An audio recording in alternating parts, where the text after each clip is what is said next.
keep what you know works, what you know is a good service. Because we're not doing that. So please proceed in disconnecting our service. You don't want a good service? You don't want something that works? No, I don't. I guess I don't want something that works. I'll go ahead and disconnect this service. Okay. Fantastic. I mean, it's really a shame to see you go to something that can't give you what we can. Okay, so that's just a small portion of what some people are calling the customer service call from hell. That Comcast customer spent 18 minutes on the phone trying to cancel his service. They went around and around in circles for 18 minutes, and that's why the call has gone viral. Comcast has since apologized for the representative. They say his actions are not consistent with how their employees are trained. But let's be honest, we have all been there. This is not the first time that someone has come across a scary so-called customer service representative. So how exactly should you deal with them? Is there any way to get to really the best place with them? So for some advice, we check in with Mary Beth Quirk. She's from Consumerist.com. Mary Beth, hello to you. Thanks for being with us. Hi, of course. You know, you hear this relentless questioning. This Comcast representative was not letting him go for 18 minutes, asking him why he wants to cancel his service. I mean, first and foremost, does this strategy ever work for companies? I think it works more often not when someone keeps pushing you until you want to go crazy, but when they start to offer you some kind of incentive or reason to stay, which we're not sure that he did that on this call, certainly not in the call that we heard, the part of the call we heard. He didn't offer him any rewards, a discount, or promotion. So the pushiness is, unfortunately, though, it's pretty common. They don't want you to leave. They don't want you to leave, and I've heard, especially with cable companies, if you say you're going to cancel it, they will give you incentives. When you're right, we don't know whether or not that was the case here.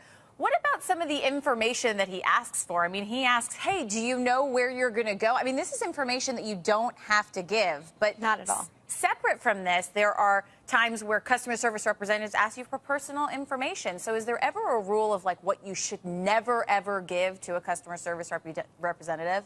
I would say if you're not sure about where your information is going, you should never give your social security number. Sometimes they will ask for verifying information, like if you don't remember your account number, you can't find it on a document. They'll sometimes ask you things like that, usually the last 4 digits of your social, your mother's maiden name.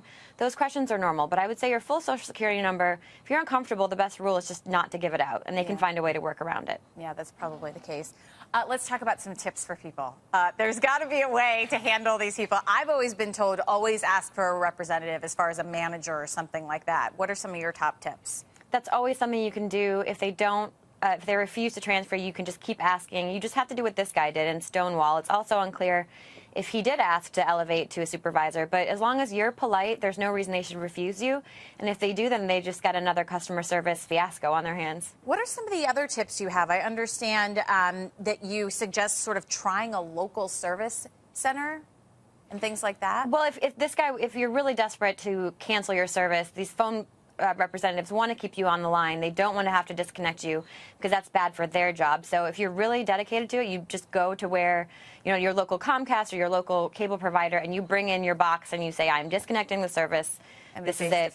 It's an inconvenience. You'd rather just be able to make a phone call, but sometimes that's not the case. Well, I understand you also say real quick, you say file a detailed complaint. Do you do that with the company headquarters or something like that once you've gotten the representative's names, maybe his employee number? You can always do that. You can file a complaint letter. Just make sure that you're polite, reasonable, you're stating your demands, you're not yelling at anybody. You catch more bees with honey, I think they say, than vinegar. So as long as you're a good consumer and a good customer, that'll go a long way. All right. Well, Mary Beth Quirk from Consumerist.com, thanks so much for the advice. You take care. You're welcome. Thanks.